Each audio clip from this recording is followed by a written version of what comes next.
नमस्कार। जय श्री हरि, जय श्री राधे, जय श्री स्वस्थानी माता, हर हर महादेव। श्री स्वस्थानी व्रत कथा जस्तो पुस्तकमा राखिएको छ, पुरानो माघ महात्म्यले सहित भएको श्री स्वस्थानी व्रत कथा जस्ताको तस्तै वाचन गरेर हजुरहरू समक्ष हामीले राखिरहेका छौं। हजुरहरूले पनि श्रद्धापूर्वक पूरा श्रवण गर्दै हुनुहुन्छ र आफ्नो जीवनलाई धन्य बनाइराख्नु भएको छ। सनातन धर्म ओम टिभी नेपाल परिवारमा आबद्ध भएर हजुरहरूले जतिले श्री स्वस्थानी व्रत कथा श्रवण गर्दै हुनुहुन्छ अथवा हजुरहरू नयाँ हुनुहुन्छ अथवा पहिलेदेखि नै हजुरहरू ओम टिभी नेपाल परिवारमा आबद्ध हुनुभएको छ, हजुर र हजुरको परिवारमा सदा सर्वदा राम्रो होस् र सम्पूर्ण दुःख कष्ट पीर व्यथाहरू हजुरहरूका निवारण भएर जाउन्, हामीले निरन्तर यो कामना गरिरहेका छौं। जति पनि ओम टिभी नेपाल परिवारमा हुनुहुन्छ, जति पनि सनातन धर्म परिवारमा हुनुहुन्छ, हजुरहरू सबैलाई राम्रो होस् भनेर निरन्तर हामीले कामना गरिरहेका हुन्छौं आफ्ना इष्ट देवी देवतासँग र गरि नै रहनेछौं। हजुरहरू धेरैजनाले एउटा प्रश्न सोधिराख्नु भएको छ, गुनासो गरिराख्नु भएको छ। हामीले निरन्तर प्रत्येक दिन कथा श्रवण गरिरहेका छौं।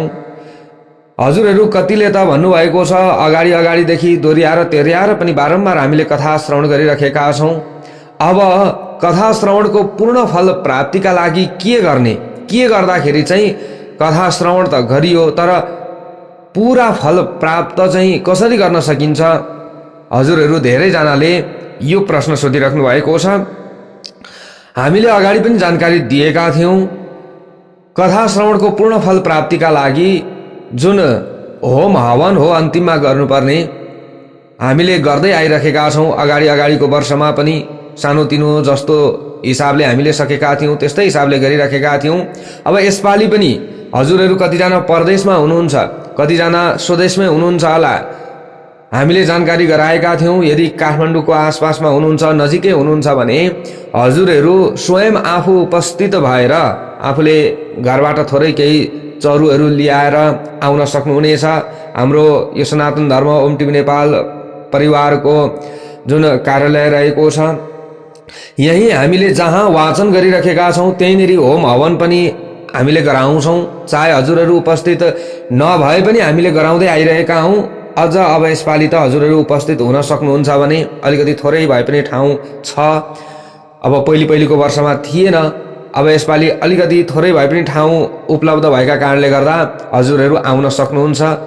आउन सक्ने जति पनि हजुरहरू हुनुहुन्छ, हजुरहरू आइदिनु भयो भने र आफ्नै हातले होम हवन गराउनु भयो भने धेरै राम्रो हुन्छ।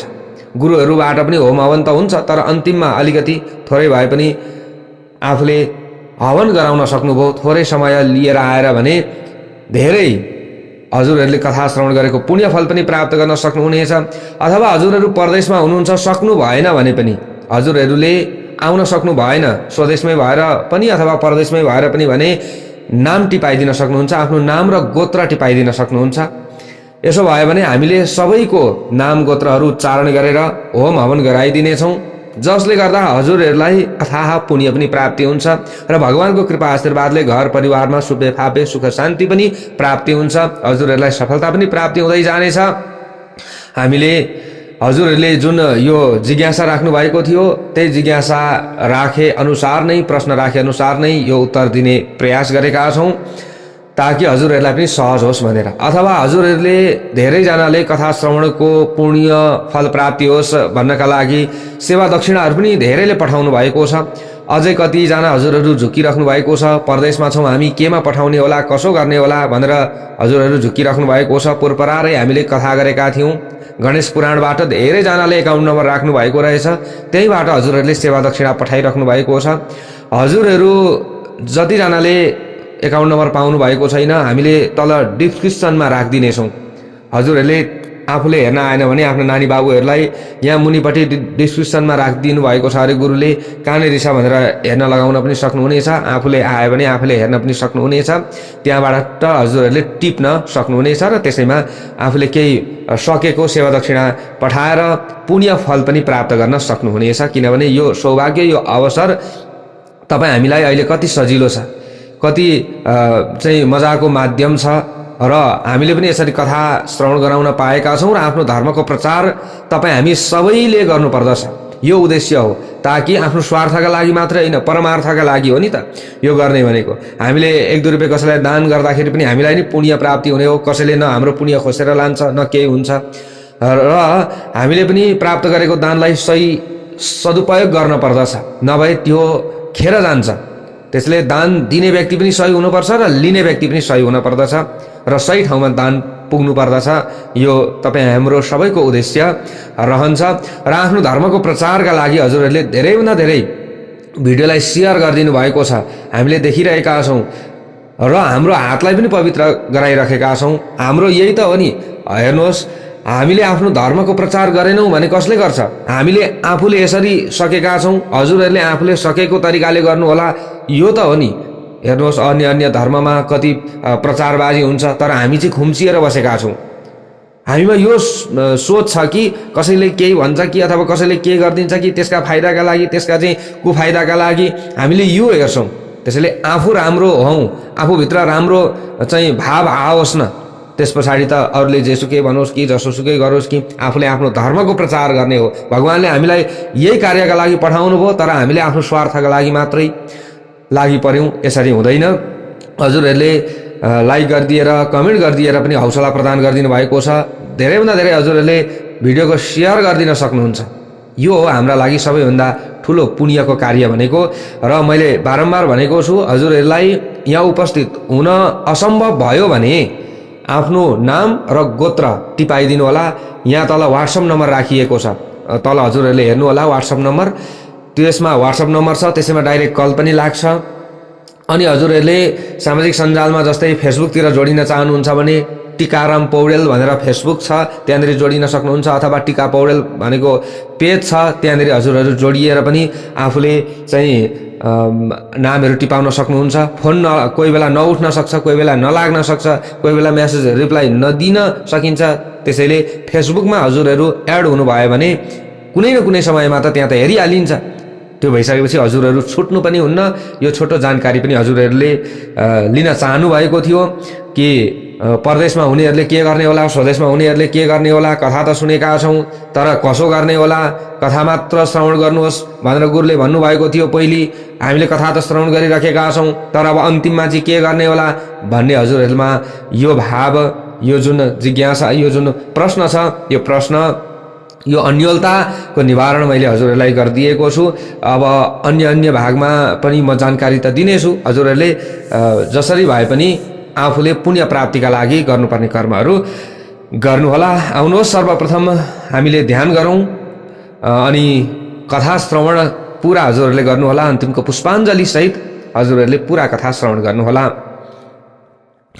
ओम यं ब्रह्मा वरुणेन्द्र रुद्र मरुतः स्तुन्वन्ति दिव्यैः स्तवैर्वेदैः साङ्गपदक्रमोपनिषदैर्गायन्ति यं सामगाः ध्यानावस्थित तद्गतेन मनसा पश्यन्ति यं योगिनो यस्यान्तं न विदुसुरासुरगणा देवाय तस्मै नमः। श्रीमच्चन्दन चर्चितोज्ज्वलवपुः शुक्लाम्बरा मल्लिका मालालङ्कृत कुण्डला प्रविलसन मुक्तावली शोभिता सर्वज्ञान निदान पुस्तकधरा रुद्राक्षमालाकरा वाग्देवी वदनाम्बुजे वसतु मे त्रैलोक्यमाता चिरम्। मूकं करोति वाचालं पङ्गुं लङ्घयते गिरिं यत्कृपातमहं वन्दे परमानन्दमाधवम्। नमो भगवते तस्मै व्यासायामित तेजसे यस्य प्रसादात् वक्ष्यामि नारायण कथामिमाम्। नारायणं नमस्कृत्य नरं चैव नरोत्तमं देवीं सरस्वतीं व्यासं ततो जयमुदीरयेत्। ओम श्री स्वस्थानी परमेश्वर्यै नमः। ओम श्री गणेशाय नमः। ओम श्री स्वस्थानी परमेश्वर्यै नमः। अन्तिममा जयकारा हजुरहरूले लगाउनु पर्ने हुन्छ। कथा श्रवण गरिसकेपछि अनि कथा श्रवण गर्नुभन्दा अगाडि पनि जयकारा लगाउँदा धेरै राम्रो हुन्छ। हामीमा भएका नेगेटिभ ऊर्जाहरू हटेर जान्छ। त्यसैले आफूले मनमा नै जयकारा लगाउन सक्नुहुन्छ अथवा जय भन्न सक्नुहुन्छ। लेख्न आउनेले कमेन्ट बक्समा पनि लेख्न सक्नुहुनेछ। श्री स्वस्थानी माताको जय। र अर्को पनि एउटा कुरा भनिहालौँ, हजुरहरूले 18 महापुराण 18 उपपुराण पनि श्रवण गरिराख्नु भएको छ होला कतिजनाले। धर्ममार्ग युट्युब च्यानलमा हामीले मत्स्य महापुराण कथा हजुरहरूलाई श्रवण गराइसकेका छौँ र जुन मत्स्य महापुराणको जुन अन्तिमको जुन होम हवन पनि रहेको छ त्यो पनि हामीले 12 गते नै गर्नेछौँ। हजुरहरूले त्यसका लागि पनि नाम टिपाउन सक्नुहुनेछ। दुईटै एकैचोटि हामीले गुरुहरू राखेर होम हवन गराउनेछौँ।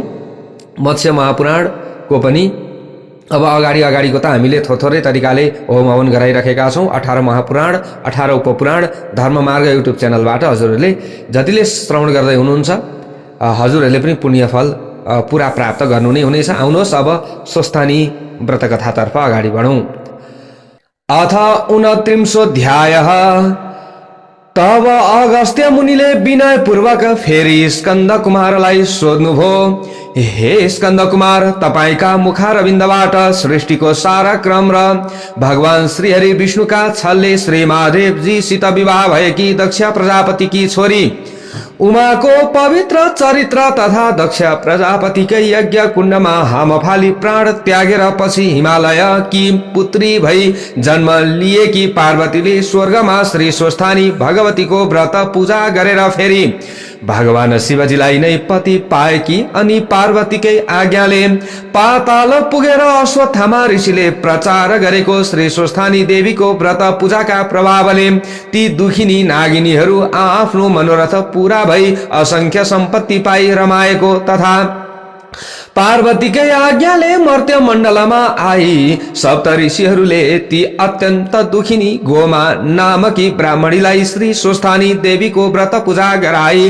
लावण्य देश अर्थात लुम्बिनी राज्यकी राजमाता बनाएको एवं श्री स्वस्थानीको निन्दा गर्दा चन्द्रावतीले पाउनासम्म दुःख पाएको र अप्सराहरूको आज्ञाले यथाशक्ति श्रद्धा भक्तिका साथ श्री स्वस्थानीको व्रत पूजा गरेरै त्यस पूजाका प्रभावले उनलाई आफ्ना पतिका साथ मिलाएको कथा श्रद्धा सहित सावधान भएर मैले सुनिसके। अब गोमा ब्राह्मणीका बाद मर्त्य मण्डलमा अरू कसले श्री स्वस्थानी देवीको व्रत पूजा गरेर के कस्तो कस्तो फल पाए यस बारेमा पनि 2-3 वटा कथा अरू सुन्न चाहन्छु। त्यस्ता जन पनि कोही छन् भने कृपा गरेर तिनको बारेमा बताई बक्सियोस् भन्दा स्कन्द कुमार आज्ञा गर्नुहुन्छ। हे अगस्त्य मुनि, गोमाका बाद चित्रवन नामको विचित्रको नगरमा बस्ने धर्मपरायणा बाल विधवा सुलोचना नामकी नारीले ब्रह्माको गण्डस्थ थलबाट अर्थात हिमालयबाट निस्की पहाड का गिरी गौहरा कन्दराहरू हुँदै गंगासित मिल्न दक्षिणतिर हानिँदै बगेकी गण्डकी यानी शाली नदी तथा महिषासुरलाई उसको गर्दनमा समातेर लात गोद्दा पृथ्वीमा भुवाङ परेर निस्केकी देवकी अर्थात देवकी नदी अनि यज्ञ कुण्डमा हामफाली उमाले प्राण त्यागेको सुन्दा दक्ष प्रजापतिका उपर एकाएक उठेको महाक्रोधको झोकामा श्री महादेवले आफ्नो त्रिशूल पृथ्वीमा ग्वाम गोप्ता पाल परी पृथ्वी भित्रबाट निस्केकी त्रिशूली नदी सबै आफ्नो बाटो हुँदै बग्दै आएर एकै ठाउँ मिलेको त्रिवेणी अर्थात 3 आठे चुल्ठो जस्तो बनेको र पवित्रै पवित्र पानी मिलेर अति पवित्र भएको त्यो 3 नदीको दोभान त नारायणको असाध्यै प्रिय स्थल बनेकोले नारायण भगवानले नै सबभन्दा पहिले आफैले त्यस संगममा नुहाई त्यहाँ माघ भरि भरि मकर स्नान गर्नेलाई मरेपछि सरासर वैकुण्ठ पुर्याउने आफ्नो नारायणी शक्ति उही घुसाएकोले त्यहीदेखि संयुक्त रूपमा नारायणी नदी नाम पाएको ठाउँ देवघाट यानि देवघाट अर्थात् सामान्य मनुष्यले मकर राशिभरि सूर्य रहेको दिनमा प्रयागको त्रिवेणीमा त्रिकाल स्नान गरेर स्वर्गको बास पाए झैं देवताहरूले वैकुण्ठको बास प्राप्तिका लागि मकरभरि नित्य नुहाउने गरेको अनि अप्सराहरूले पनि पौष शुक्ल पूर्णिमादेखि माघ शुक्ल पूर्णिमासम्म नित्य आई नुहाउने गरेको त्यस्तो देवघाटको छेउमा अथवा छेउछाउमै कुटी बनाई धुनी जगाई योगिनीको रूपमा बसी पद्मासन कसी अघि ध्रुवले चाहिँ ओम नमो भगवते वासुदेवाय यो मन्त्र निरन्तर जप गर्दै सूर्यको तेजमा मात्रै मन टक्क अड्याई दुस्तर्क दुश्चिन्ता दुष्तृष्ण दुर्व्यवहार बेफ्वाकका गफडा सारा त्यागी 12 महिना त्यस त्रिवेणीमा त्रिकालै नुहाई प्रत्येक वर्षको पौष शुक्ल पूर्णिमादेखि विधिपूर्वक माघ शुक्ल पूर्णिमासम्म उहिले गोमाले जस्तै गरी नियमपूर्वक व्रतमा रही माघ शुक्ल पूर्णिमाका दिन श्री स्वस्थानीको विधिपूर्वक पूजा गरी 60 वर्षमा 60 वटा श्री स्वस्थानीको व्रत पूजा र त्यसै त्रिवेणीमा 60 वटा नै माघ स्नान गरेकी पुण्यका प्रभावले ती योगिनी परलोक गएपछि जस्ती भइन त्यो रोचक कथा कल्प र चौगाडीको बयान सहित अब म तिमीलाई सुनाउँछु। तिमी ध्यानपूर्वक चित्त लाएर कति पनि अन्य मनस्क नभई लौ सुन।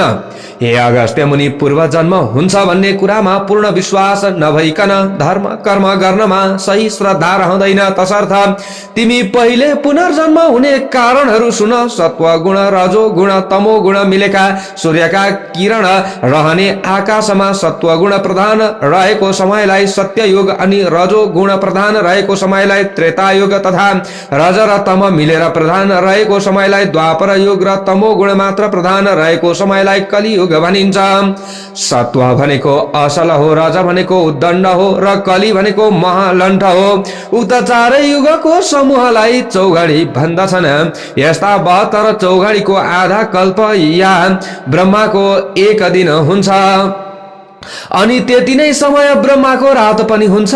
यी दुवैलाई मिलाउँदा 1 कल्प हुन्छ। त्यो आधा कल्पमा 1 अङ्कका सामु 19 वटा शून्य क्रमैले तेर्सोतिर लेख्दा त्यो 1 को स्थानीय मान जति हुन्छ त्यति वर्षको हुन्छ।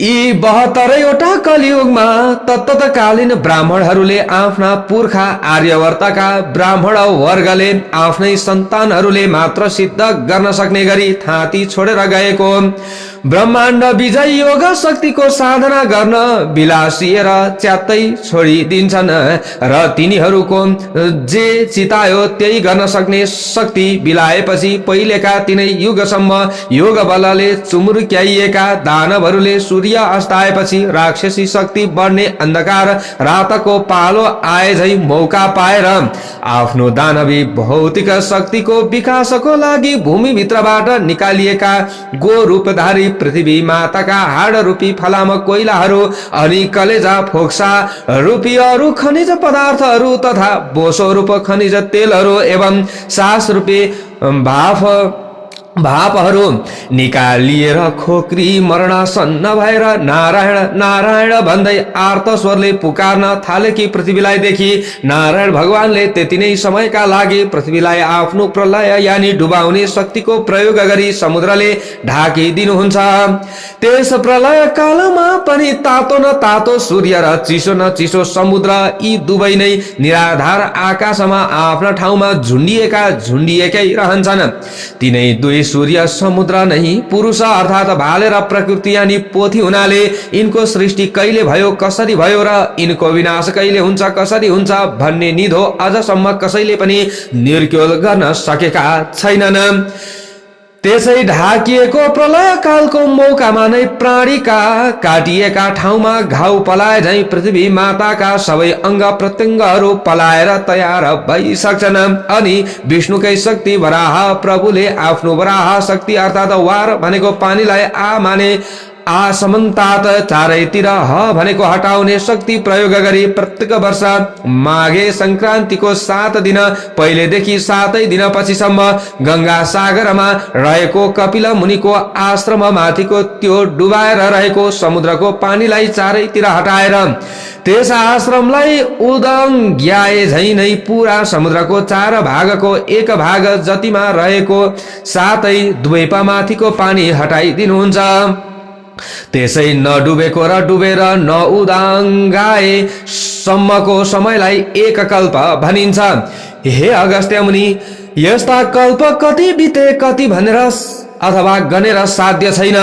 प्रलय हुनुभन्दा पहिलेका चौघडीहरूमा पनि वर्तमान चौघडीमा पनि कतिपय राक्षस वा दानवहरूले अथवा राक्षसी बुद्धि हुनेहरूले शिवको या ब्रह्माको आराधना तपस्या गरेर उनलाई प्रसन्न पारी पाएका वरप्रसादले उम्तिएर पाप फैलाई गठ बाँधी सज्जन धर्मात्माहरूलाई पिर्नासम्म पिरे भने बीच बीचमा पनि भगवान श्री हरि विष्णुले आफ्नो शक्तिद्वारा इच्छा अनुसारको अवतार लिएर ती सारा दुष्टहरूलाई मारी सज्जन धर्मात्माहरूको र धर्मको रक्षा पनि गर्नुहुन्छ। त्यसरी प्रलय काल हुँदा पृथ्वी डुबेको अवस्थामा पृथ्वीका चर अचर स्थलचर र नवचर प्राणीहरू स्वातै डुबेर मर्दछन् र तिनका प्रेतात्माहरू वा प्रेत रूपहरू आफ्नो गुण रूप आकार प्रकार धर्म कर्म पाप पुण्य बोकेर दूरदर्शनका पात्रहरू वायुमा स्थित बिजुलीमा विचरण गरे झैं आफ्नो वंशका साथ मिलेर सूर्यलोकमा अर्थात सूर्यका असंख्य किरणहरूमा नै फलभित्र उसको स्वाद गुण पौष्टिक तत्व नदेखिने गरी रहे झै रहेका हुन्छन्। ती पार्थिव वस्तुको पानीबाट बनेको देखिने हिस्सा काठ पात शरीर जीव चाहिँ पानीमै सर्दछन्। नदेखिने तत्वहरू जति आकाशमा उड्छन् र सूर्यका बिजुलीमा अनि फ्लापीमा अक्षरहरू झै थन्कन्छन्। फेरि पछि कालान्तरमा डुबेको स्थल देखिएपछि पुरुष सूर्य र प्रकृति यानी पानीबाटै बनेको पृथ्वीको मेल मिलापको तारतम्यबाट उनै पहिलेकै सृष्टि दोहोरिरहन्छन् र दोहोरिरहन्छन्। आमाको शरीरका सामानहरूले बनेको देहका वस्तुहरू देखिन्छन् र त्यसै देहलाई आधार मानेर रहेका बाबुका गुणहरू देखिँदैनन्। अर्थात शरीरमा नदेखिने जति बुद्धि आदि गुणहरू बाबु सूर्यका हुन्। एकै आमा बाबुका सन्तान र एकैचोटि एकै ठाउँमा जन्मेका दुई बालक पनि भिन्न भिन्न स्वभावका भिन्न भिन्न आकारका, कोही सपुत त कोही कपुत, कुनै पापी त कुनै धर्मात्मा भएका चाहिँ पूर्व जन्ममा जस्तो कर्म गरेर आफ्नो कर्मका साथै सूर्य लोकमा यानी सूर्यका असंख्य किरण रूपी लोकमा किरणकै स्वरूपमा मिलेर रहेको थियो। त्यही किरणले नै बाबु बन्नेको शरीरमा वायु चढे झैं चढी उसको शरीरको तातोमा मिली उसलाई असिन पसिन पारी तताई आमाको रगतलाई आमा बाबुकै आकारमा जमाउने जोरनका साथै भ्रूणको विकास गरी सञ्चालन गर्नका लागि स्वा स्वा गर्दै पलस्त परेकी आमाको गर्भमा आत्मा नामको बिजुलीको रूपमा आफूमा सञ्चित रहेका उसका पूर्व जन्मका संस्कार र सौर बिजुलीमै रहेका काम क्रोधादि अदृश्य गुणहरू साथै प्रवेश गर्छन् अनि त्यसमा रहेको स्वसिद्ध शक्तिले आमाको गर्भको विकृत रगतलाई आमा बाबुकै आकारमा जमाउने, सञ्चालन गर्ने, बढाउने, हुर्काउने, बुढ्याउने, रमाउने र जहाँबाट आएको हो उही पुर्याउने काम गर्छ। याद राखे कि बाबुमा चढेको त्यो किरणवासी धर्मात्मा भए पर सरेको 7 रातसम्मको रगतमा अडिँदैन। 8वां रातदेखिको रगतमा पापीहरू अडिँदैनन्। 14वां रातमा केवल महापुरुष मात्र अडिन्छन्। 15वां 16वां रातमा चाहिँ पुण्यात्माहरू मात्र अडिन्छन्। 17वां देखि कोही पनि अडिन्नन्। पहिलो, दोस्रो, तेस्रो रातमा कोडीहरू मात्र अडिन्छन्। 4औं देखि 16औं रातसम्ममा पनि बिजोरामा छोरी र जोरामा छोरा मात्र अडिन्छन्।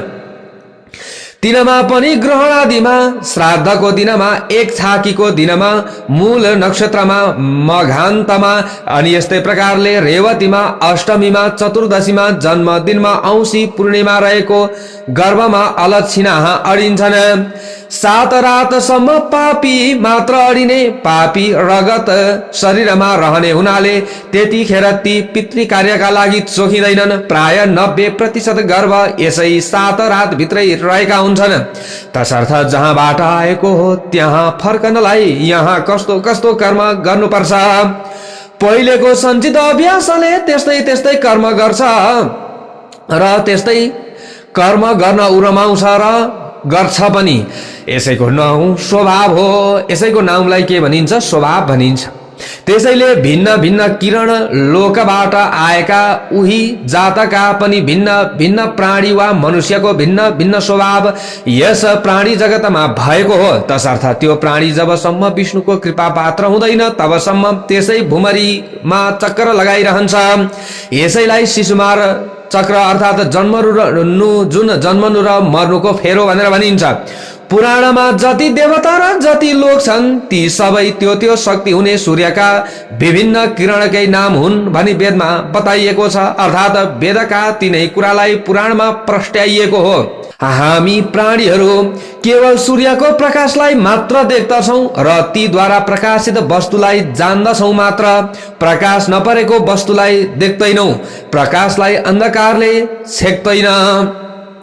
निष्पट्ट अन्धकारमा आफ्ना सामुको आफ्नो हातलाई पनि हामी देख्दैनौँ, तर धेरै टाढा बालिएको आगोलाई देख्दछौँ। त्यसकारण सूर्यका किरणहरूमा भएका शक्तिहरूलाई जान्नु नै के हो? ज्ञान हो।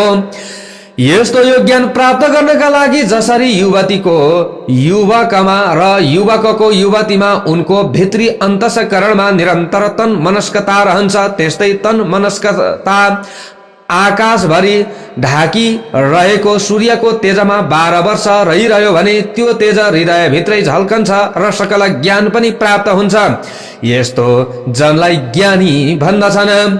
ज्ञानीलाई पापले छुँदैन, शिशुमार चक्रको फेरो रहँदैन। यसैलाई विष्णुको कृपा पनि भनिन्छ। हे अगस्त्य मुनि, उता पृथ्वी डुबेको बेलामा जलचर चाहिँ असंख्य बढेर समुद्रमा अटाई नअटाई हुन्छन्। अघि अघि पृथ्वीले खोक्रिएको अवस्थामा विष्णुलाई आर्त पुकार गरे झै अब समुद्रले जल चरको भार थाम्न सकिन प्रभो भन्दै आर्त पुकार गर्न थाल्छन्। अनि विष्णुले आफ्नो वराह शक्ति प्रयोग गरी पृथ्वीमाथिको पानी हटाइदिएपछि त्यहाँ थुप्रिएका जलचरहरू त्यही मरिसडी कुहिएर त्यसमा बडे बडे किरा पर्दछन्। त्यही सडानलाई नै क्षीर समुद्र साई विष्णुको अर्थात् समुद्रको जलमा रहने शक्तिको कानेगुजी भनिन्छ। र त्यही देव्रे कानको यानि उत्तरी गोलार्धको कानेगुजीबाट उब्जेको बडे माको किरालाई मधु दानवर अनि दाहिने कानको अर्थात् दक्षिणी गोलार्धको कानेगुजीबाट उब्जेको यामानको किरालाई कैटभ दानव भन्दछन्। विष्णुकै नाभि कमल यानि सृष्टिको केन्द्रस्थल नाइटोबाट उम्रेको अर्थात् समुद्रैको लेदो छिपछिपे पानीबाट उब्जेको पृथ्वी जल तेज वायु आकाश रूप नालको माथि खिलेको कमल पुष्प अर्थात् ती पञ्चमहाभूतको सामूहिक शक्ति मिली आकाशमै प्रकट भएको ब्रह्म नामको ब्रह्मा कहिने चैतन्य शक्तिलाई र त्यसको उद्भव स्थानलाई भताभुङ्ग पारी पृथ्वीलाई दबदबे पानीमै डुबाई राखी त्यहाँ दानव देश बनाउलान्। जस्ता ती प्रबल दानव किरालाई हटाउन ब्रह्माका स्तुतिले प्रसन्न भएकी योग मायाले ध्यान गरी जगाइएका अर्थात् शरीर धारण गराइएका स्वयं विष्णु शक्तिलाई नै 5000 वर्ष लाग्यो र पनि नसकिएर विष्णु हैरान भई बसेको बेलामा ती किराहरू चम्कँदै सोरिएर आफ्नो नगिच आयु उफ्रदै उदुम मचाउँदै ए पाजी के नाप्न सक्छस् नाप भन्दा विष्णुले बाचा बनाई तिमीहरूलाई मारेर पृथ्वीलाई सफा पार्न सकौं भन्दा ती किराहरूले जलमाता हामीलाई मार्न त सक्दैनस्। थलमा हाम्रो शक्ति कमजोर हुने हुनाले पहिले पृथ्वीको पानी सुका अनि मात्र मार्न सक्लास् भन्दा इन्द्रलाई 12 वर्ष पानी नपार्ने आज्ञा दिई त्यहाँको पानी सुकाई अनि मात्र आफ्ना दुवै काखमा अर्थात् उत्तरी गोलार्धकालाई र दक्षिणी गोलार्धकालाई बायाँ र दायाँ पट्टि नगिचै राखी ती सारा किरालाई आफ्नो चक्र चलाई मारी ब्रह्मालाई डुब्नुबाट जोगाउनु भयो र तिनै मरेर सडेका जलजन्तुका हाड खोडका थुप्रोले पहिलेका दर्के पानीले र पहिरोले खी थेप्चिएका पहाडहरू चुलिए, भूमि मिलिलियो। फेरि ब्रह्मशक्तिले अघि सूर्यमा गइरहेका वंशहरू आफ्ना गुण स्वभाव आकार प्रकार लिएर सूर्यका प्रत्यावर्तन शक्तिले पृथ्वीमा फर्कन थाले। यसरी अचरहरू आइसकेपछि भ्यागुतोले पानी, घोडाले पानी, मान्छेले जल थल दुवैमा सास फेर्न र अडिन सके झैं पृथ्वीमा अडिन सक्ने मत्स्यकै नामले पुकारिने जल मानुषको रूपमा पैदा भएर मानिसहरू र अरू अरू प्राणी पनि समुद्रकै प्राणीमा जन्म लिएर मात्स्य न्यायबाट बस्न पृथ्वीमा आई निर्धक्कसँग रहन थाले र पानीमै जस्तो मैथुनी सृष्टि चलाउन थाले। पृथ्वीमै जन्मथलो हुनेको पानीमा सास फेर्ने शक्ति हरायो, त्यसै उसले प्रथम अवतार प्रभु मत्स्य रूप धारणम भनिन्छ। यसैलाई नै ब्रह्माको मानस सृष्टि अर्थात जलचरलाई थलचर बनाउने इच्छा शक्ति पनि भनिन्छ। यिनैमा पहिलेका शास्त्र ज्ञाताहरू आफ्नो ज्ञान लिएरै जन्मने हुनाले उनैले फेरि पहिलेका शास्त्र विद्या कलाहरू प्रचार गर्दछन्। यसै उसले सबै स्थिति पूर्व कल्पकै जस्तै कल्पै पछि दोहोरिरहन्छन्। जसरी प्रत्येक ऋतुमा पोहोरकै दृश्य दोहोरिरहन्छन्, त्यसरी नै प्रत्येक कल्पमा पहिलेकै कल्पका वस्तु चिजबीज नर नारी तिनका आकार प्रकार गुण अवगुण ऋतुका तारतम्य उनै उनै दोहोरिरहन्छन्। यद्यपि उग्र पाप भोग्नका लागि मात्र मानव प्राणी भूत प्रेत पिशाच आदि र तिर्यक योनि यानी तेर्सो शरीर भएका प्राणी भएर जन्मे पनि तिनमा आफ्नो वंशीय गुण र वंश चलाउने शक्ति हुँदैन। त्यसको संस्कार उसको आदि योनिको नै रहन्छ। हे अगस्त्य मुनि, जसरी समुद्रमा रहने सागरको पानी सूर्यका तापले ताती भाफ बनेर अथवा बाफ बनेर सगरमा पुगी ओम खम ब्रह्म, ओम माने सत्व रजतम, यी तीन गुण मिलेको खम माने आकाश नै, ब्रह्म माने ब्रह्मा हो भन्ने वेदको यो अन्तिम निर्णय अनुसार नै आकाशमा थुप्रिएको त्यो बाफ नै सूर्यमा रहेको बलाहक नामको शक्तिले बादल बनी, त्यही बादल नै बलाहकको स्वामी इन्द्र शक्तिले चिसो पानी बनी, पिपिरी बजाउँदा चेपबाट चेपिएर निस्किएको मुखभित्रको त्यो तातो हावा नै बाहिरको खुला चिसो बतासमा ठोकिँदा आवाज निस्के झै बादलमाथिको तातो हावा चेपिएर मेघभित्रको चिसो हावामा मिल्दा बादल गर्जने, दर्शन ढुङ्गामाथि दर्शन ढुङ्गा बज्रदा झिल्का निस्किए झै बादलमाथिको तातो बतासको वेग मेघभित्रको चिसो हुरीमा ठोकिँदा ती दुवैको आघातको बेग बेग जुधेर जुदाईको बिचमा परेको पानीलाई चट्याङ बनाउँदै चम्कने बिजुलीले ठेली पानीको रूपमा मेघ, पानी, विद्युत, बतास र आकाशको संयुक्त शक्ति नै जलाशय साकार विष्णु हो। त्यस्ता विष्णुको चरणोदक अर्थात मेघको पानी, ब्रह्माको कमण्डलु यानी मेघमणिको आकाशबाट पृथ्वीमा, पृथ्वीको टाउको रूप शिवको शिर मानिने हिमालयमा दर्की शिवको जटा रूप मान सरोवरमा जम्मा भई भरिएपछि त्यहाँ नहटाई त्यो नहटाएको पानी भगीरथ प्रयत्नले अर्थात त्यति अग्लो पहाडबाट खदारिँदै भीर पहरा ढुङ्गा मुढामा बजारिँदै पाखा भित्तामा ठोकिँदै छिया छिया भई बल्ल तल्ल बडा मुस्किलले सम्ममा आइपुगी एकछिन पनि नबिसाई बिस्तार बिस्तार निरन्तर बग्दै बग्दै गई फेरि सागरमै मिल्छ र फेरि ताती बाफ बनी सागरमा पुगी पानी रूपमा वर्षी उसै सागरमै आवागमन गरिरहन्छ। बाफ बन्दा पानी नदेखिए पनि पानी मरेको अर्थात बिलाएको हुँदैन।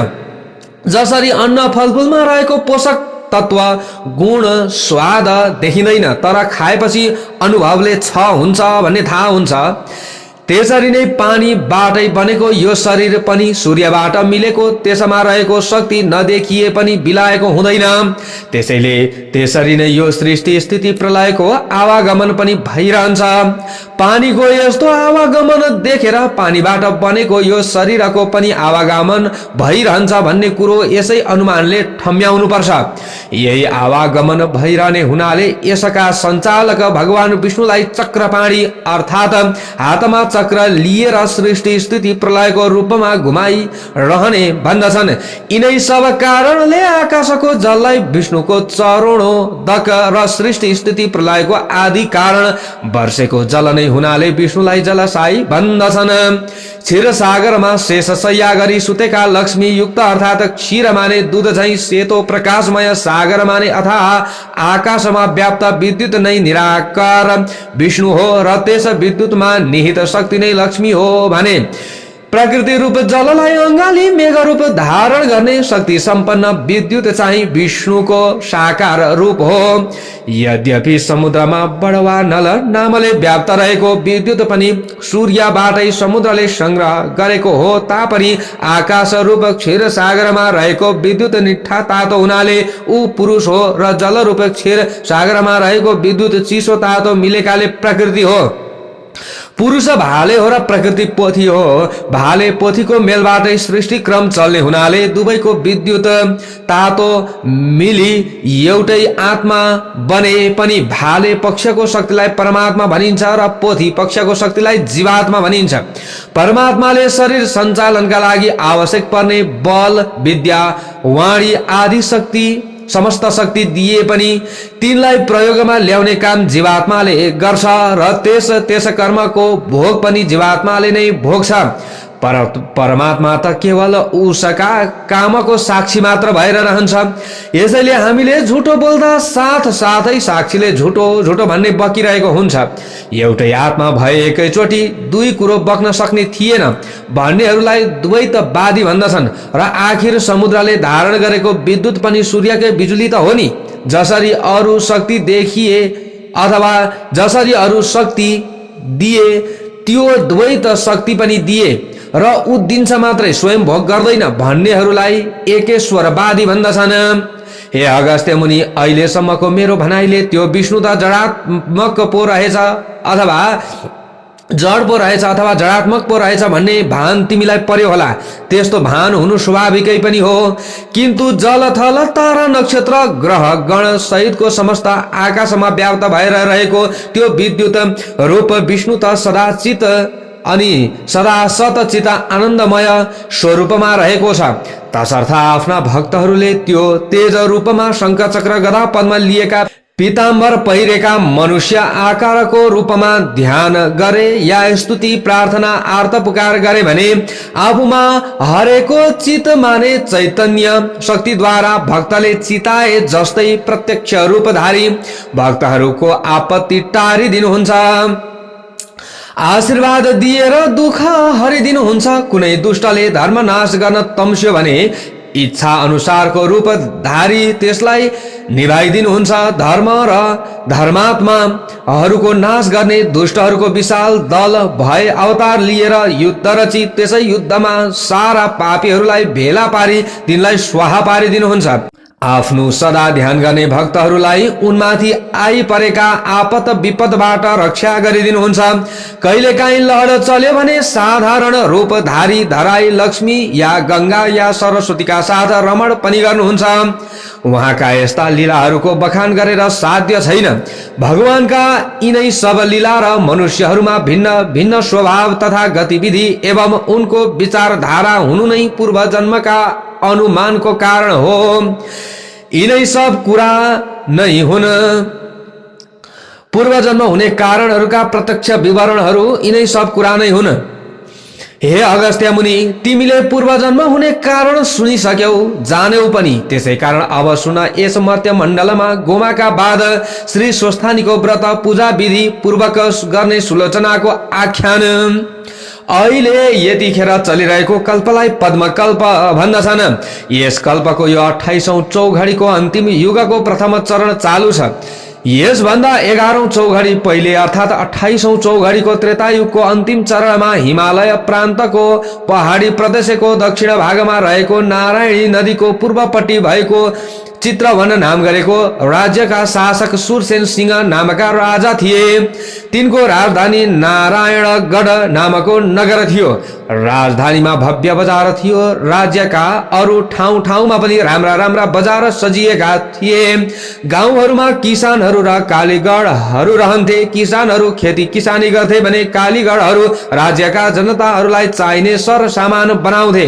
राजधानीबाट केही पूर्व त्यतिखेर सुन्दरपुर नाम गरेको बजारको वरिपरि रहेका 8-10 गाउँमा जजमानी गर्ने पुरेत बाजे तुलसीराम आचार्य नाम गरेका गाउँले पण्डित थिए।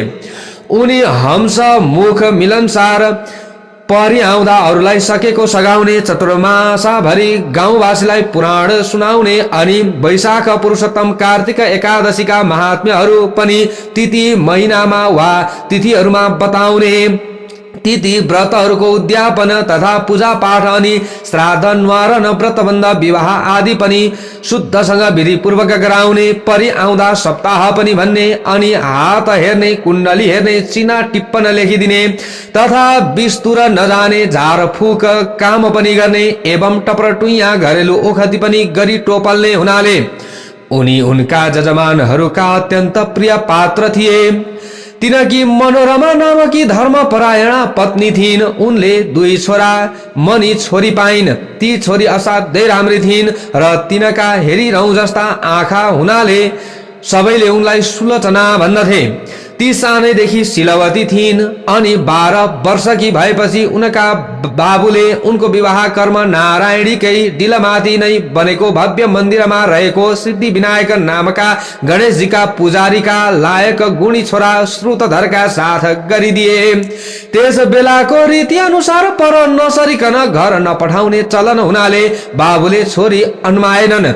एकै वर्षपछि माइका रोगले श्रुतधर एकाएक मरे। बिचराले दन्दनाउँदो 14 वर्षको उमेरमा विधवा हुन पर्यो, यानी कि विधवा हुनु पर्यो। घरकाले अलछि नाही भनी घरमा ढिम्की नै दिएनन्। भाउजूहरूले चाकर्नी बनाए। छर छिमेकीले पनि अनेक ताना मार्न थाले। सेतो सारी लाएर बालकै छोरीलाई बाहिर भित्र गरेको देख्दा बाबुआमा पिरिएर झिङ्टिँदै गए। यस्तो परिस्थिति देखेर अझ भविष्यमा आइपर्ने गतिविधि विचारेर यसरी अनेक भुवल सहेर नाना भाँतीका टोकसो सुनेर मर्नैका लागि दिनहरू बिताई काल पर्खनु भन्दा त किन म कल्याणकारी भगवान विष्णुको तपस्या गरेर भावी जन्म नसुधारौं भन्ने मनमा सोची एक दिन मौका पारेर उनले आफ्नो मनको तर्क वितर्क आमालाई भनिन्। आमाले बाबुलाई सुनाइन्। तब बाबुले यसो मनमा गमेर छोरीको विचार त ठिकै हो भन्ने ठानी उसको इच्छा पुर्याइदिने तारतम्यमा लागे। तब त्यो कुरा जजमानहरूलाई भनेर गण्डकी देवकी त्रिशुली नदी मिली त्रिवेणी भई नारायणी बनेको दोभान नेर पहाडको भित्तामा बाढी नपुग्ने ठाउँमा पानीको सोता नजिकै पारी एउटा कुटी र एउटा लामो कटेरो बनवाइदिए। त्यसपछि उनको रक्षा र सेवा अनि हेरचाहका लागि 7वटी अधबैँसे विधवाहरूलाई उही उसै कटेरोमा राखी छोरीलाई कुटीमा बसाली जजमानहरूलाई भनेर ती सबैलाई खानपानको सारा व्यवस्था मिलाइदिए।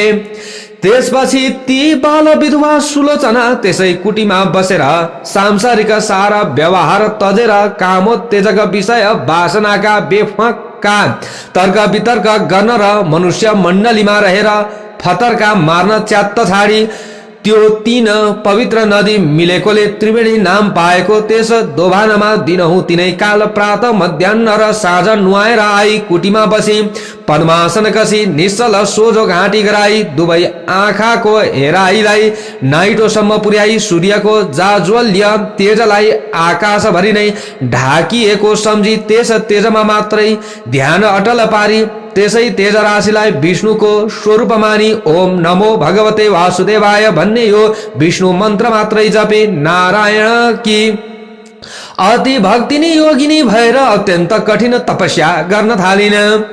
उनी त्यहाँ सधैँ असल आचरणमा रहन्थिन्। कहिल्यै कसैको फोकटिया सङ्गत गर्दैनथिन्। ध्यानमा तल्लीन रहेको बेलामा को आयो को गयो उनलाई पत्तो रहँदैनथ्यो। आफ्नै शरीरमा रहने सधैँ नरकतिरै जाने बाटामा मनलाई दौडाइरहने अनि काम क्रोध लोभ मोह मद मात्सर्यलाई उकास्यै गरिरहने दुष्ट इन्द्रियहरूको वशमा कहिल्यै पर्दिनथिन। जो पवित्र खाना मिल्यो त्यही मात्र खाएर सन्तोष गर्थिन्। सधैँ एक छाक जो जुरेको फल फूल मात्र खाने र भक्तहरूले नियमित रूपले पालो बाँधेर ल्याइदिने गरेको गाईको दुध मात्र पिउँथिन्। सधैँ साँचो बोल्थिन्, थोरै बोल्थिन्, अत्यन्तै सुशीला थिइन्, सदा प्रसन्न रहन्थिन्। नारायणी शक्तिले मोहित भएर दर्शन गर्न आएका भक्तहरूले ल्याएर चढाएका वस्तुहरू पनि विशाल दिल भएकी उनी वरिपरि आसपासमा रहने दुखी दरिद्रीहरूलाई बाँडिदिन्थिन्। व्रतै व्रतले देह सुकाएकी थिइन्, तर ब्रह्मचर्यका प्रभावले तेजिली थिइन्। बिहान नुहाएर आएपछि पितृहरूलाई ब्राह्मणहरूलाई दिएर अनि आगामा होमेर दिनको 6औं भागमा फल फूल मात्र खाने गर्थिन्। कठिन भन्दा पनि अति कठिन सारा व्रतहरू विधि पूर्वक गर्थिन्। पुण्य कर्म गरेर नै सारा महिना सारा वर्षहरू बिताउँथिन्। प्रत्येक वर्ष पौष शुक्ल पूर्णिमाका दिनदेखि स्वस्थानीका व्रतको नियम पालन गरी नारायणी दोभानमा प्रातः स्नान गरी कुटीमा आई आफ्नो नित्य कर्म सकी फेरि मध्याह्नमा संगममै स्नान गरी त्यसैको तीरमा बालुवाको 2वटा ससाना ढिस्को बनाई त्यसैमा शिव पार्वतीको पूजा गरी कुटीमा आएर नारायणको तेज रूपमा ध्यान मग्न हुने गर्थिन्। माघ शुक्ल पूर्णिमाका दिन श्री स्वस्थानीको व्रतको उद्यापन पूजा अर्थात सावधिक व्रतको अन्तमा गरिने पूजा र ब्राह्मण भोजन गराउँथिन्। अनि मकर राशिमा सूर्य रहुन्जेल त्रिवेणीकै किनारमा रहेर त्रिकाल स्नान गरी उही नै नारायणको ध्यानमा तल्लीन रहन्थिन्। त्यस्ता प्रकारले ती सुशीला सुलोचनाले 60 वर्ष त्यस कुटीमा बसेर 60 वर्षमा स्वस्थानी देवीको 60 नै वटा व्रतपूर्वक पूजा गरिन्। विधि पूर्वक उनले पूजा हवन आदि पनि गरिन् र 60 नै वटा मकर स्नान त्यस देवघाटको त्रिवेणीमा गरिन्। मकर राशिमा सूर्य सरेको दिन माघे संक्रान्तिदेखि त्यसै माघ मसान्तसम्मको नित्य स्नानलाई हामी माघ स्नान या मकर स्नान भन्दछौँ। त्यस कुटीमा त्यसै प्रकारले रहँदा रहँदै तिनी 75 वर्षकी भइन्।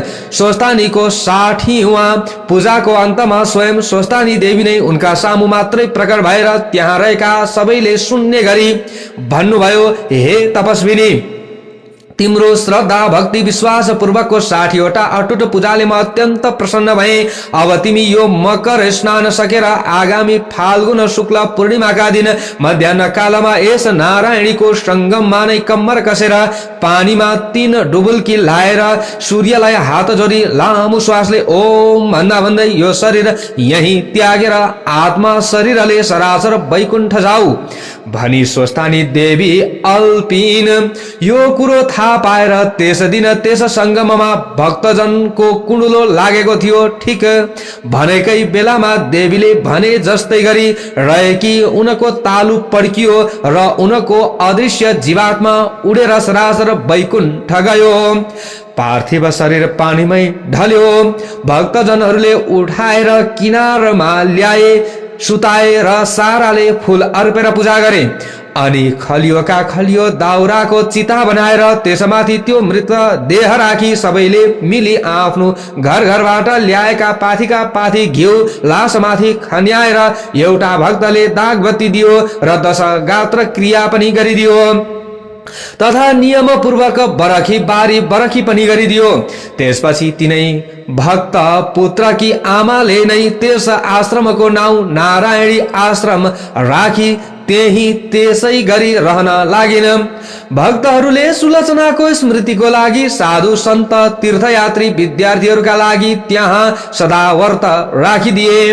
हे अगस्त्य मुनि, गंगा र सागरको संगम स्थल गंगा सागरमा समुद्रमा डुबेर रहेको कपिल मुनिको आश्रममा मकर संक्रान्तिको 7 दिन पहिलेदेखि 7 दिन पछिसम्म आश्रममाथिको समुद्रको जल पछि पछि हटेर आश्रम स्थललाई छोडिदिन्छ र कपिल मुनिको आश्रम पानीबाट बाहिर पोहोरको जस्तै देखिन्छ।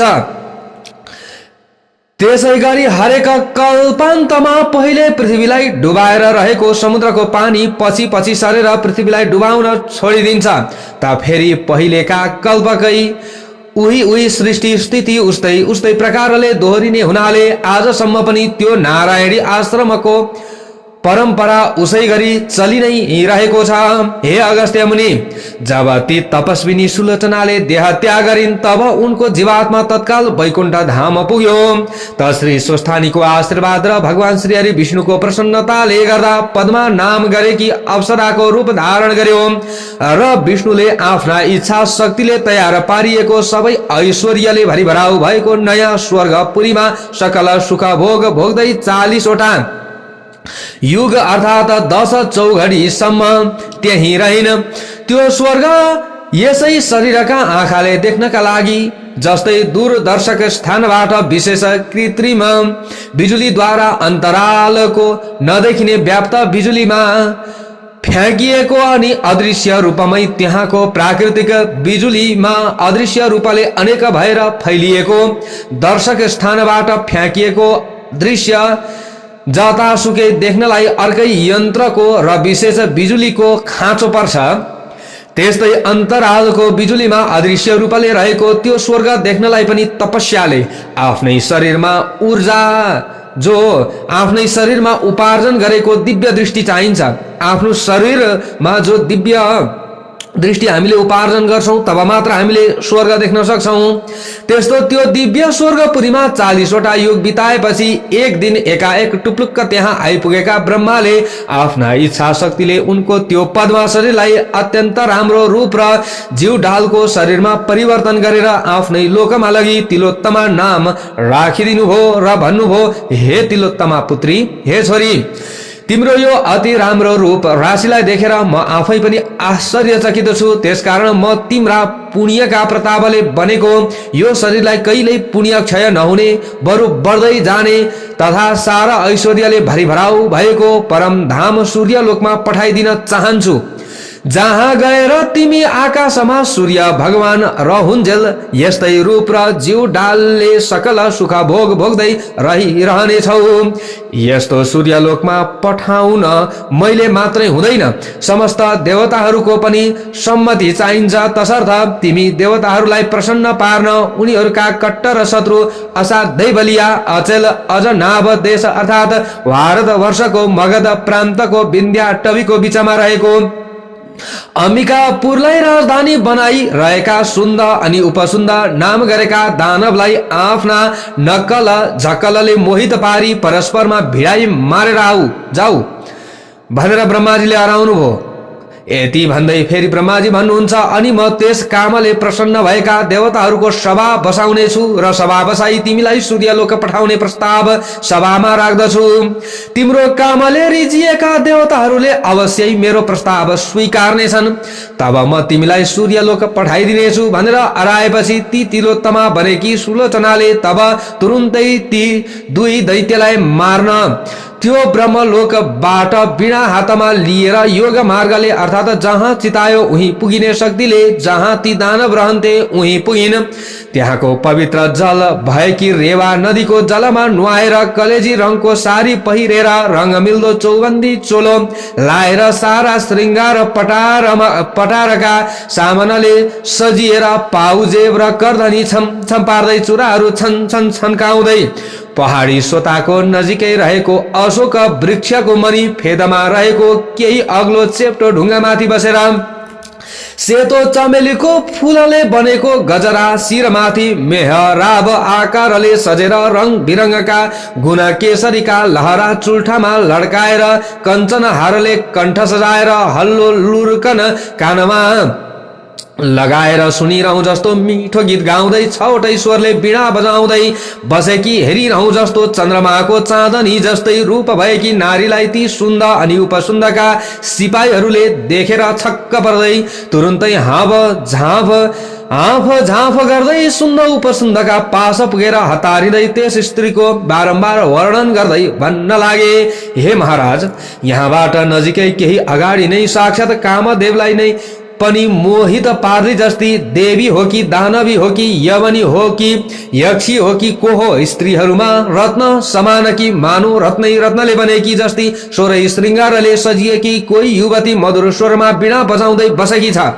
रत्नका भोग गर्ने तपाईहरू चाँडै त्यहाँ गएर हेर्नुहोस् अथवा हेर्नुहोस् भन्ने यस्तो आफ्ना सिपाहीहरूको अत्यन्त सुन्दर वचन सुनेर तुरुन्तै नै अंगुरका सुराको चुस्की लिन छोडेर अनि हजारौं सुन्दरी सुन्दरी राम्री राम्री तरुणी बरुणी भाइफाले दानवी पट्ठीहरूसित पोखरीमा पानी छ्यापा छ्याप गर्दै छिल्लिन इत्रिन छोडेर त्यो नयाँ युवतीलाई मोहित पार्ने लुगा फाटा लाएर कोही उसका रक्षक भए उनलाई निभाउने सुर कसेर यानी यमराजको डण्डा जस्तै देख्दै डर लाग्दा सय सय धार्नी फलामले बनाइएका आफ्ना गदा लिएर बुर्कुसी मार्दै ती दुई भाइ सुन्द उपसुन्द उहिले महिषासुरलाई मार्ने चण्डीले जस्तै गरी सारा श्रृङ्गारले सजी सजाउ भएर ती दुवै दैत्यको कामाग्निलाई दन्काउन कम्मर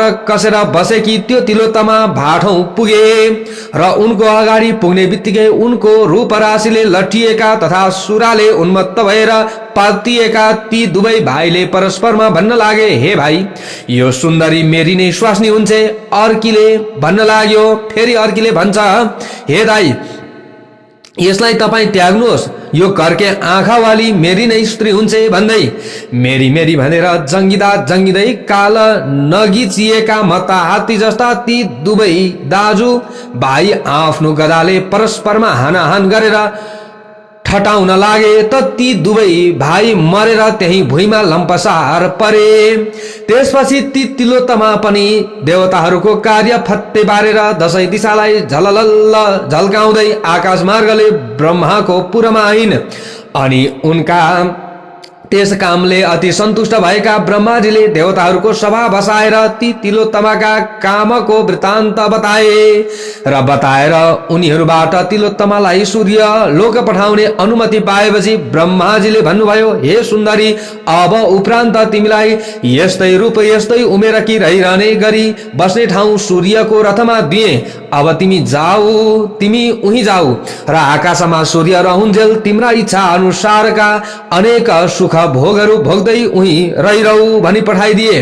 तसर्थ कल्याण चाहनेले समयको सदुपयोग गर्नुपर्छ। यस्ता प्रकारले त्रिवेणीको संगम स्थल नारायणीको तटमा रहेर स्वस्थानीको 60 वटा व्रत पूजा र 60 वटै मकर स्नान तथा 60 वर्षसम्मको नारायणी तटको निवासको पुण्य फल मिलेकोले मरेपछि ती सुलोचना ब्राह्मणी वैकुण्ठ पुगेर पहिले पद्मा भइन्, अनि अवसरहरूमा उत्तम तिलोत्तमा भइन् र अन्तमा सूर्य लोकको वास पाइन्। आज पनि उनी उही छन्। अरू पनि जसले सुलोचनाले जस्तै गरी त्यो व्रत नियम पालन गर्ला उसले पनि उस्तै पुण्य फल पाउनेछ। त्यसकारण हे अगस्त्य मुनि, आफ्नो कल्याण चाहने मनुष्यले जसरी तसरी जे गरेर भए पनि वैकुण्ठवास प्राप्तिका लागि श्रद्धा विश्वास पूर्वक नारायणीको सिरानमा रहेको देवघाटको त्रिवेणीमा माघभरि बसी मकर स्नान गर्ने गरून्। महिनैभरि त्रिवेणीमै बसेर मकर स्नान गर्न नसके पनि 3 दिन त त्रिकाल स्नान प्रत्येक वर्ष अवश्य गर्ने गरून्। त्यसै गरी सूर्य लोकको मात्र अस्थायी वास चाहनेहरूले प्रयागको त्रिवेणीमा मकर स्नान गर्ने गरे पनि हुन्छ। इति श्री स्कंद पुराणे केदारखण्डे माघ महात्म्ये कुमार अगस्त्य संवादे श्री स्वस्थानी परमेश्वर्या व्रत कथायां सुलोचना सूर्यलोक गमनम नाम 29 अध्याय। अब अन्तिमको पुष्पाञ्जलि श्रवण गर्नुहोला। ओम उपनयतु मंगलम वह सकल जगन मंगलालय श्रीमान दिनकर किरण निबोधित नवनलिन दल निवेक्षण कृष्ण काले वर्षतु पर्जन्य पृथिवी सस्यशालिनी देशोऽयं क्षोभरहितो ब्राह्मणः सन्तु निर्भयः अपुत्रः पुत्रिणः सन्तु पुत्रिणः सन्तु पौत्रिणः निर्धनः सधनः सन्तु जीवन्तु शरदां शतम् तत्रैव गंगा यमुना च तत्र गोदावरी सिन्धु सरस्वती च तीर्थानि सर्वाणि वसन्ति तत्र यत्राच्युतोदारकथा प्रसङ्गः या कुन्देन्दु तुषारहार धवला या शुभ्रवस्त्रावृता या वीणावरदण्डमण्डितकरा या श्वेत पद्मासना या ब्रह्माच्युत शङ्कर प्रभृतिभिर्देवैः सदा वन्दिता सा मां पातु सरस्वती भगवती निःशेषजाड्यापहां कायेन वाचा मनसेन्द्रियैर्वा बुद्ध्यात्मना वा प्रकृते स्वभावात् करोमि यद्यत् सकलं परस्मै नारायणायेति समर्पय। तत ओम श्री सुस्थानी परमेश्वर्यै नमः।